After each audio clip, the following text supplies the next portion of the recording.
साथ हमारी कमजोरी क्या है, हम परेशान हो जाते हैं। संसार में देखो तो परेशान, परमार्थ की तरफ देखो तो हम परेशान हो, ये हमारा आदत स्वभाव बन गया परेशान होना। थोड़ा सा धैर्यवान बनो, गंभीर बनो। कोई इस भारी से भारी विपत्ति में परेशानी स्वीकार करके विपत्ति से थोड़ी निकला जाता। सुलझो, ठीक है, ये विपत्ति आई, समस्या आई, इसका समाधान होगा। ऐसा थोड़ी कि हमें नष्ट कर देगी। अगर अभी हमारी बड़ी हानि हो जाती है, हम कल इससे बड़ा लाभ प्राप्त कर सकते हैं। हमको एकदम बिल्कुल गंभीर रहना है, इतने कमजोर नहीं बन जाना। अब वो गए तो क्या होगा, अब वो वस्तु गई तो क्या, पद गया तो क्या होगा। प्रयास किया था, ये पद मिला था, इससे बड़ा पद प्राप्त करूंगा, मैं इससे बड़ा महान बनूंगा। ठीक है, एक बार गिर गया, गलती हो गई, दंड भोगूंगा, फिर इससे ज्यादा संयम में रहूंगा। बिल्कुल, मतलब एकदम फ्रेश दिमाग रखना चाहिए।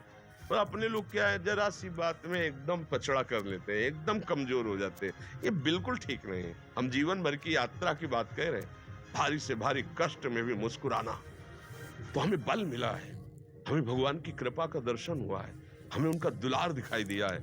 अगर ऐसे तो भाग जाते, फिर परमार्थ में थोड़ी चलना होता है। आज जो आप सुन करके लाभ लेने की चेष्टा कर रहे हो ना, ये केवल प्रवचन नहीं है, ये जीवन है। अगर ये जिए ना होते ना तो ये इसका प्रभाव नहीं पड़ता, फिर वाणी का प्रभाव नहीं पड़ता। हम इसीलिए कहते हैं, जैसे आप लोग एकदम परेशान हो जाते हैं, तो बोलो क्या हमसे ज्यादा परेशानी होगी। दोनों किडनी खराब, दवाई लाने के लिए पैसे नहीं, पानी रखा है हम उठ के पी नहीं सकते, भीषण शरीर में कष्ट, भीषण बुखार, क्योंकि किडनी फेल, जरा में बुखार, खाने को क्या, रोटी मांग के लाओ। अगर वहां सब्जी मिलती है तो लाल मिर्च ऐसी पड़ के मिलती थी कि पा नहीं सकते थे। आप सोचो, पानी लाना है तो मुझे लाना है, पीना है तो मुझे पीना है। अगर मैं हारता तो कहां पहुंच जाता, क्या स्थिति होती। नहीं, मरना है, पर कदम पीछे। कोई दिन ऐसा नहीं जिस दिन सेवा ना की हो, जिस दिन सेवा ना गए हो। गुरु जी की सेवा में जाना है, पहले अपने को स्वस्थ साबित करना है, नहीं वो सेवा नहीं लेंगे। तुम बीमार हो, तुम कष्ट में, वैसे उनकी दृष्टि परेशान है, उनकी सेवा की, आके लेट गए।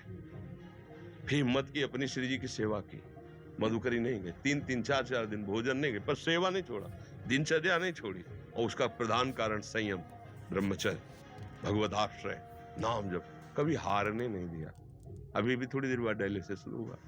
हारने, आपको हारे हुए नजर आ रहे हैं। शरीर में पीड़ा है, किडनी फेल है, ऐसा तो हम स्वस्थ बैठे हैं, पीड़ा है, बार बार प्यास लगती है, थोड़ा थोड़ा पानी मिलता है, लेकिन हम आनंदित हैं, हम प्रसन्न हैं। हम लड़ाई में हारे नहीं हैं, ना हारेंगे, हम जीत चुके हैं। हम अपने मालिक के भरोसे में अपना सब बात, तो वो, ये हम अपनी बड़ाई नहीं बता रहे, हम आपको बता रहे समस्या। सोचो, तुम्हारे पास तो माँ है, भाई है, बहन है, परिवार है, कोई ना कोई तो है ना। मेरा किसी ने कभी जीवन में ध्यान भी नहीं दिया। क्यों? बचपन से बाबा जी बन गए, किसी से प्यार नहीं, किसी से संबंध नहीं, कोई जानकारी नहीं, हम कहाँ हैं, वो कहाँ है, किसी से कोई मतलब नहीं। अच्छा, जवान साधु कौन श्रद्धा करे? कभी गांव जाने की हिम्मत नहीं पड़ती कि रोटी मांग ले। पता नहीं लोग क्या सोचेंगे, क्या भावना कर ले। हम दरवाजे पे खड़े हैं, क्या कैसी भाव, तो जो हमारे सामने आकाश वृत्ति से आया यौवन अवस्था में, वही पाया, अन्यथा भूखे रह गए। जब हम हर समय अपने को विवेक के द्वारा सावधान रखे, तो हम कभी निराश नहीं हुए, कभी उदास नहीं हुए, कभी ऐसा नहीं लगा कि यार हम दुखी, कभी नहीं लगा। उसी का फल है कि उस सुख का संकेत मिल गया जहां दुख की निशानी भी नहीं, वही उसी के बच्चे हो। हम सब उसी धातु से बने हुए हैं। हम इतना क्यों परेशान हो जाते हैं? हम ये देखते हैं, अपने लोग थोड़ी बात बिगड़ गई परेशान, नहीं बिगड़ी तो बिगड़ जाने की संभावना में परेशान है। आज सुख है, लेकिन कल सुख छिन जाएगा, तो हम आज के सुख में सुखी ना होकर कल के दुख की आने की संभावना में हम भयभीत हो। मतलब क्या हमारी सोच रह गई? हमको इतना बलवान बनना है कि सुख और दुख दोनों हमको छू न सके। भारी से भारी सुख की व्यवस्था है तो अहंकार नहीं, हर्षित होकर किसी का अपमान न करे कि हम धनी, हम पदाधिकारी, अमुक। भारी से भारी दुख आया तो हमें किसी के सहयोग की जरूरत नहीं, हम फिर अपने कदम बढ़ाएंगे, हम फिर जुड़ी हुई अपनी भावनाओं को सजाएंगे। मस्त जीवन, एकदम तुम अविनाशी के बच्चे हो।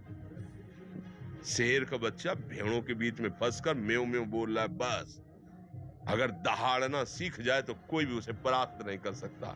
ऐसे भगवद अंश, तू प्रपंच में फंसकर अपने को इतना दीन क्यों देख रहा है? तू ऐसा है, कि भगवान के दिव्यास्त्र में भी ताकत नहीं तेरे को मार सके। तू अविनाशी का अविनाशी बच्चा है। विनाशी भोगों को, विनाशी शरीर को मैं मान के इतना भयभीत, इतना दुख, ठीक नहीं। ये सबके लिए, केवल एक के लिए नहीं। आप समझो, आप लोग सोचते हैं हम गृहस्थ होकर भला ऐसी स्थिति कैसे। जनक जी सुखदेव जी के गुरु हैं और राजा हैं, महल है, रानियां हैं, नौकर है, चाकर। क्या सुखदेव जी जिनके शरीर में लंगोटी भी नहीं है, दिगंबर, परमहंस, परमहंस के गुरु है जनक जी जो राजा हैं। समझो आप ऐसा ना सोचे कि हम नौकरी कर रहे हैं, हम संसार में, हम गृहस्थ हैं, हम अध्यात्म की ऊंचाई पर नहीं चढ़ सकते। नहीं, आप एक सरकारी नौकरी या आप किसानी या व्यापार करते हुए आप एक अध्यात्म की ऊंचाई में चढ़ सकते हैं। और अध्यात्म ही है जो तुम्हें इस माया के दुख सुख से ऊपर उठा सकता है। दूसरा, चाहे जितनी संपत्ति आ जाए, आप सुखी नहीं हो सकते। सब देख लो, आंख खोल के देख लो। अध्यात्म ही है जो तुम्हें हर कष्ट सहकर मुस्कुराकर जीने का रास्ता बता देगा कि आप आनंदित हो जाओगे। कुछ नहीं बिगड़ा। अध्यात्म है तो कुछ नहीं बिगड़ा, अध्यात्म नहीं है तो कुछ नहीं बना, कुछ हाथ नहीं लगा।